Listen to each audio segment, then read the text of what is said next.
Muy buenas noches. Un hombre tuvo a su cargo la organización eclesiástica y la dirección de la gigantesca movilización que se realizó en todo el país para dar la bienvenida y escuchar al Papa Francisco. Él fue Monseñor Fabio Suscún, obispo castrense. Fue designado por la Conferencia Episcopal de Colombia como director de la visita del Papa.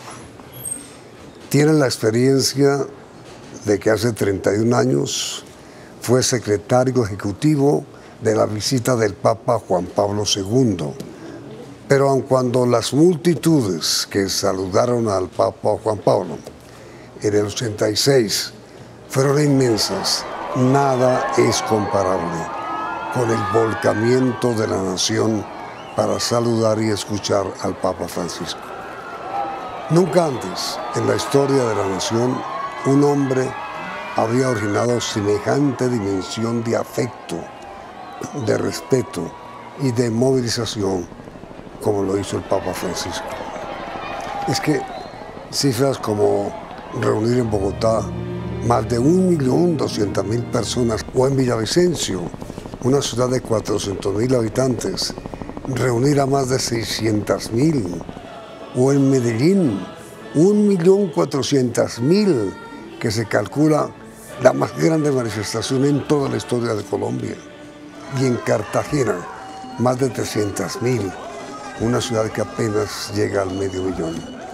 Son cifras que sorprendieron a la misma iglesia, que esperaba mucha gente, pero no tanta multitud.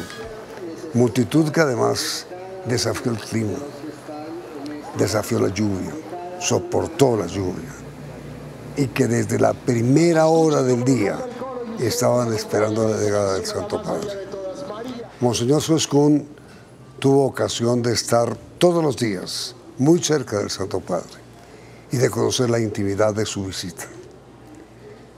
Monseñor Suscún va a cumplir casi la misma edad que tenía Monseñor Jorge Bergoglio cuando fue elegido Papa, 75 años. ¿Y piensa usted retirarse? Yamid, hay que cumplir un proceso canónico que nos invita a renunciar una vez que cumplamos los 75 años. Siempre se acepta esa renuncia y de ahí quedamos en manos del Santo Padre. Pero el Papa decide si sí o sí. Es el Papa decide sí, pero dice cuándo. ¿Y usted desea quedarse? Bueno, yo estoy en las manos del Santo Padre. Pero digo, su deseo personal es quedar. Pues uno quiere siempre estar activo, entonces estoy dispuesto a hacer lo que mi Dios quiera. Y mire, Monseñor, ¿qué fue lo que más le impresionó? Primero del Papa y luego de la multitud que lo acompañó y lo escuchó, del Papa. La conexión que se estableció entre el Papa y la multitud es algo admirable. La multitud estaba feliz con el Papa y el Papa estaba muy contento con la gente. Se estableció un diálogo maravilloso que produjo esta situación de alegría, de paz, de disfrute de todas las personas. Ver por los caminos, por las calles, cómo la gente salía a avivar al Papa, a saludarlo con un enorme cariño. Y ver cómo el Papa recibía ese mensaje. El Papa siempre durante el camino estaba pendiente de la gente que salía a saludarlo para responder a ese saludo, no permanecía indiferente, abría la ventana del vidrio para saludar a la gente y se hizo entonces esta conexión muy buena. ¿Y qué fue, en su opinión, Monseñor Suscún, lo que originó esa atracción de la gente? Ahí hay un punto interesante de análisis, de investigación. No hay lugar a dudas de que el Papa despierta cariño, es el sucesor de Pedro, es el jefe de la Iglesia. Se trata de un Papa argentino, o sea, es de los nuestros, de nuestro continente latino. Pero además uno tiene que preguntarse, y creo que todos los dirigentes debemos hacernos esa pregunta, ¿qué causó en la gente ese deseo de ver al Papa? Sí. Porque ahí había una sensación especial, no era simplemente un encuentro, el paso de un artista, sino que era eso que yo he llamado la conexión con el Papa. Yo encontré, releyendo el discurso del Papa en Villavicencio, una frase que puede ser indicativa. El Papa habla de un pueblo que quiere salir del pantano, de las violencias y de los rencores. Y desde un principio se pensó que el Papa iba a traer esperanza a este país y lo logró. El Papa recobró la confianza en nosotros mismos y nos abrió un panorama a la luz del Evangelio de Cristo amplio, generoso, que ha dejado una sensación de tranquilidad, de alegría. Hoy muchas personas me han dicho, hoy amanecimos como huérfanos porque no amanecimos con el Papa ya no estaba, pero se hizo esa relación muy grande y muy estrecha. Ahora, uno dice, bueno, puede ser la palabra del Papa la que haya traído a tanta gente, pero si uno piensa, Monseñor, desde el primer día, sin que hubieran escuchado todavía, ya había una movilización. Es lo que extraña, ¿no es cierto? Bueno, hubo una preparación. La verdad es que la iglesia se preparó, los párrocos colaboraron en todo el país. Se quería que la visita no fuera un evento que hoy está y mañana desaparece, sino que fuera un acontecimiento. En la fe nosotros lo llamamos un paso de Dios por nuestras vidas. E insistíamos mucho en la necesidad de abrir la mente y abrir el corazón para recibir la persona del Papa, para recibir su mensaje y para recibir algo que es muy propio del Papa Francisco, los gestos del Papa. El Papa habla mucho con gestos, con actitudes ante la gente. A ustedes, los miembros de la Iglesia, también les llamó la atención, ¿no? El Papa siempre ha sido muy exigente con la Iglesia. Él es el capitán de esa nave que se llama Iglesia y él pide una Iglesia que camine, que salga de estar encerrada, que sea una Iglesia que nosotros la denominamos misionera, una Iglesia que sale, la Iglesia en salida la llama el Papa, a buscar a la gente, a estar con la gente. Nosotros no podemos quedarnos en una posición de esperar que la gente venga a la iglesia, venga a nosotros, sino que nosotros tenemos un mensaje salvador. Y en este sentido el Papa es terriblemente humano. El Papa comprende las necesidades de la gente y quiere que la gente reciba la visita de nosotros, los que formamos la iglesia, para llevar un mensaje de misericordia y de cercanía. Ahora, Monseñor, ¿quién escribe los discursos del Papa?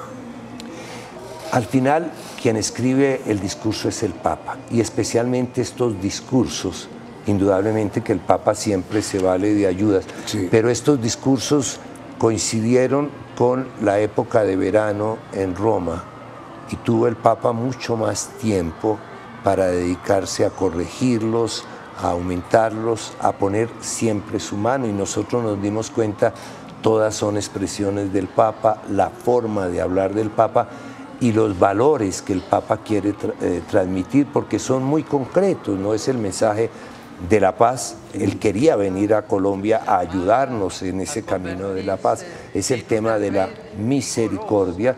El año pasado celebramos el año de la misericordia y es el tema del perdón, pero a eso se agregan otros temas, el tema de la esperanza, el tema de la alegría. El Papa dijo, no se dejen robar la esperanza ni la alegría, y es el tema del encuentro, que no nos dispersemos, sino que todos entendamos que podemos encontrarnos en una causa común que es el bien común.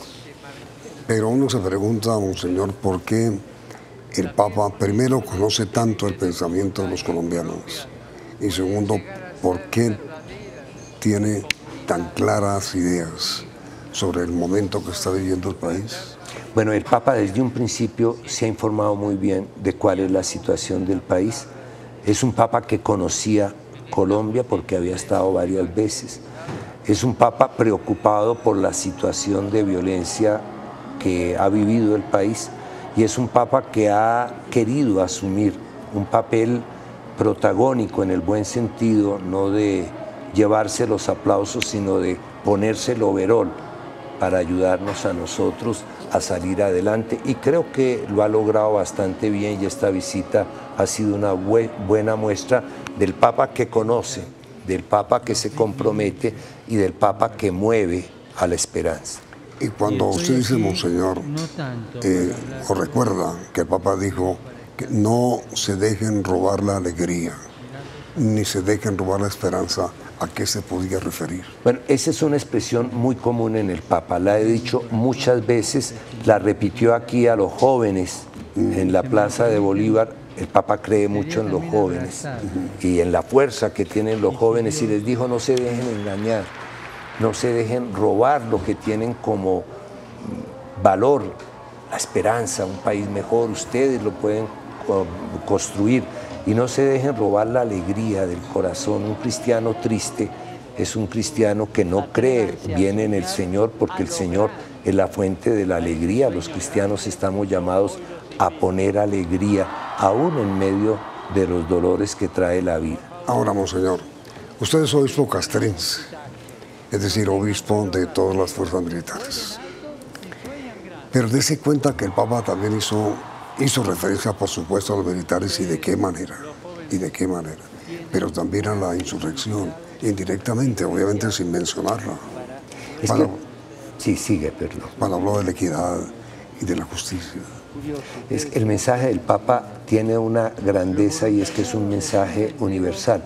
Si nos damos cuenta, él no agarraba un sector para estigmatizarlo o un sector para alabarlo. Él tenía un mensaje que reunía, que integraba a todas las personas. Él habló de la paz como un bien para todos los ciudadanos. Él hablaba de la reconciliación como una invitación a todos los ciudadanos.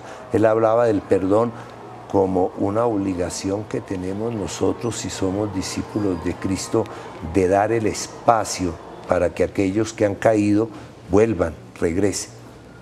Pero cuando habla de reconciliación, ¿a qué concretamente se podría referir? Y cuando habla de perdón, ¿perdón a quién? Porque inmediatamente después de comerciales, Monseñor, si está lo amable. Bueno.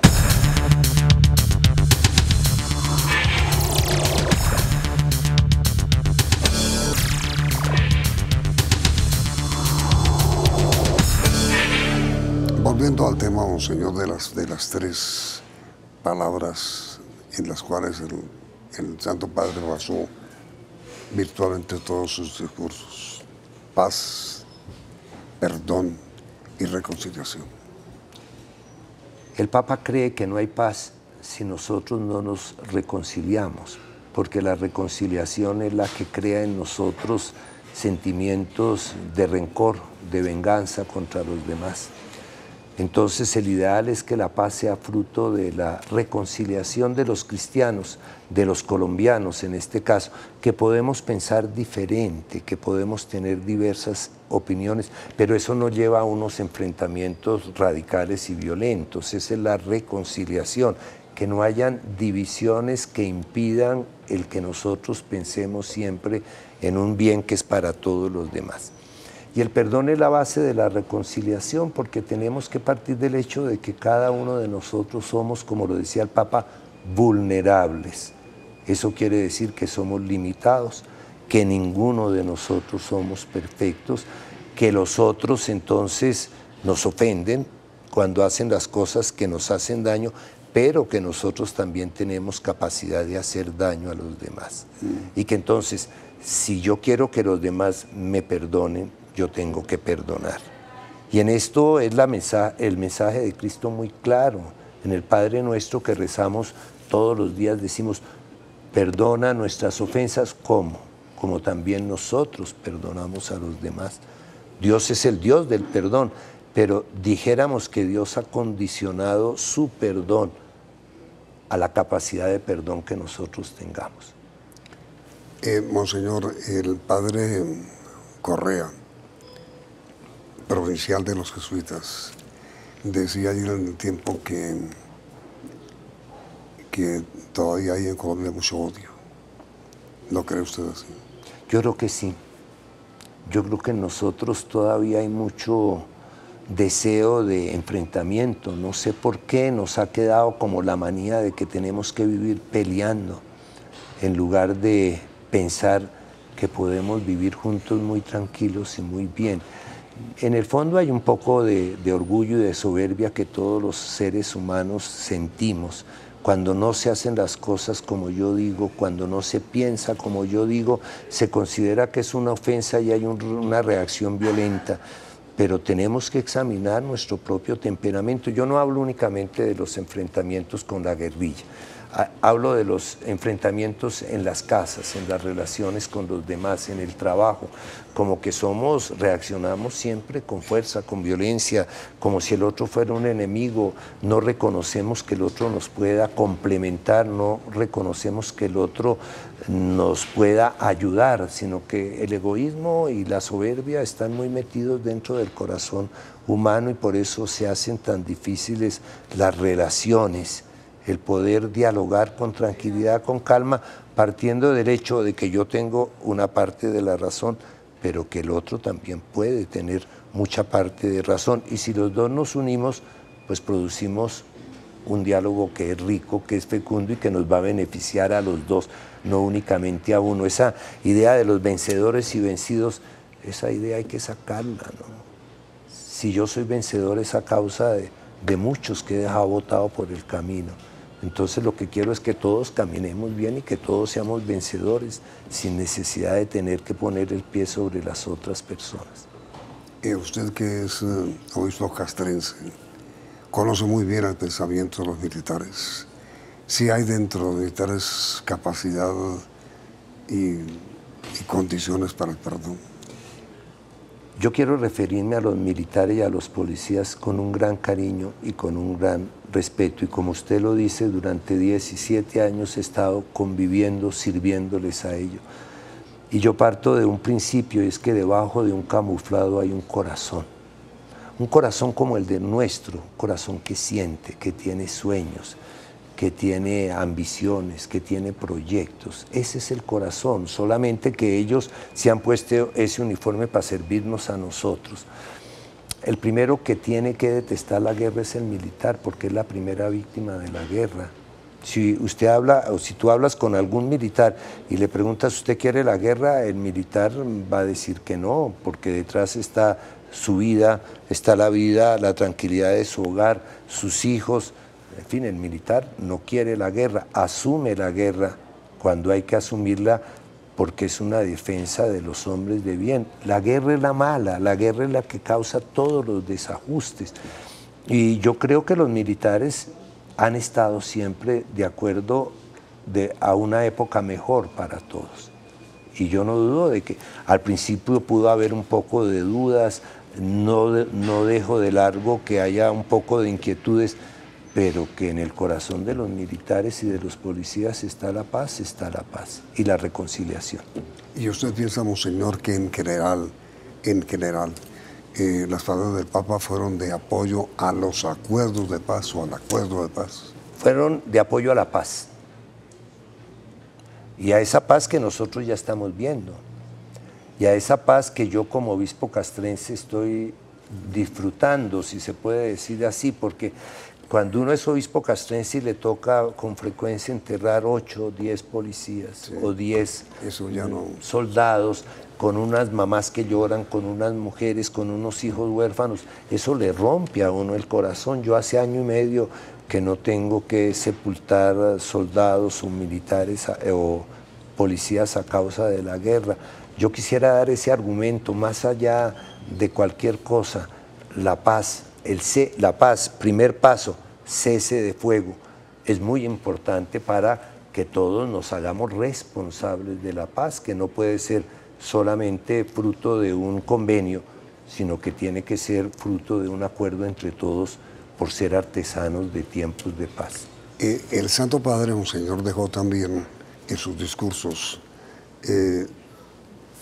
la creencia general de que la paz no está totalmente asegurada. Es claro, es que la paz no es solamente el fin de la guerra. La paz es el resultado de un ambiente de justicia social, de igualdad de oportunidades, de respeto de los derechos de cada persona, del respeto de la dignidad de las personas, de la búsqueda del bien común. Entonces, la paz, dijéramos que nunca se alcanza.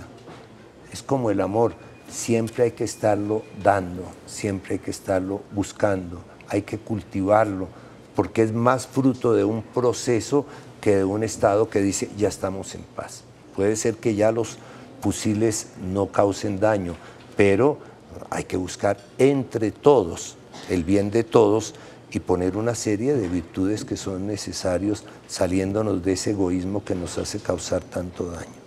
Y sobre todo, monseñor, que uno vio que después de conocer por parte de la opinión pública las palabras sobre la paz y la reconciliación y el perdón del Papa, la gente fue aceptando esa trilogía de principios, digamos. Sí, sí.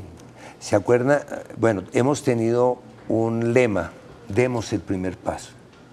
Que el lema completo es demos el primer paso para comenzar con Cristo algo nuevo en beneficio de todos los colombianos. De tal manera que nuestra idea es esa, demos un primer paso porque todos tenemos que dar ese paso pensando en los demás y pensando en el bien de todos. Y el Papa se refirió, inclusive ayer dijo, no solamente hay que dar el primer paso, hay que dar también el segundo y el tercer paso para que se realice ese proceso de paz. ¿Y usted cree, monseñor, que las invitaciones, los llamados, las convocatorias, las palabras del Papa tendrán efecto en los colombianos? Esa es la responsabilidad, ese es el trabajo que nos dejó el Papa. A mí me daría mucho pesar que nosotros siguiéramos desperdiciando oportunidades para vivir tiempos mejores. Yo pienso que a la Iglesia, pero también a los gobernantes, nos toca reflexionar sobre el compromiso que nos deja el Papa. No es simplemente qué bonito habló el Papa, lo aplaudimos, nos sentimos ricos y qué bueno que nos quiere y que estuvo con nosotros. Él nos dejó tarea y la tarea es hacer de la reconciliación, del perdón, de la justicia social, de la esperanza, caminos para que nuestra convivencia sea más sana y sea más completa. Y esa es la tarea que tenemos que cumplir y pensarla, y no dejar pasar el tiempo, porque dejamos pasar el tiempo, nos pasa lo de Juan Pablo II, lo de Pablo VI. Hubiera sido otro el país si le hubiéramos hecho caso a las palabras de los papas. La palabra final, monseñor, para usted y por supuesto para nuestros televidentes. Para usted significa que evidentemente, luego de escuchar al Papa y luego de presenciar y confirmar la multitudinaria bienvenida que le dio el país, ¿se dio el primer paso? Yo creo que sí. Yo creo que esa búsqueda de la gente, ese correr de la gente a ver al Papa, que es un gesto, que es un signo, estaba indicando que nuestro pueblo quiere algo más. Porque fíjense, puede haber ferias, puede haber corridas, puede haber fiestas y carnavales, pero el pueblo está buscando algo más, está buscando la alegría en la parte espiritual, en otros valores. ¿Y usted cree, monseñor, ahora sí lo final, que el país es capaz de perdonar? Claro, claro. Si es capaz de creer en Dios, tiene que llegar a perdonar. Y nosotros no podemos mirar al país como si fuera un país ya condenado al resentimiento y a la venganza. Y a los 100 años de soledad de que habló el Gabo y que mencionó Santidad. ¿Ustedes creen, sí o no, como lo cree Monseñor Suescún, que el país es capaz de perdonar? El resultado del sondeo saldrá mañana en este programa. Monseñor, muchísimas gracias. Gracias a usted, Yamil. Sigan ustedes, por favor, con el canal.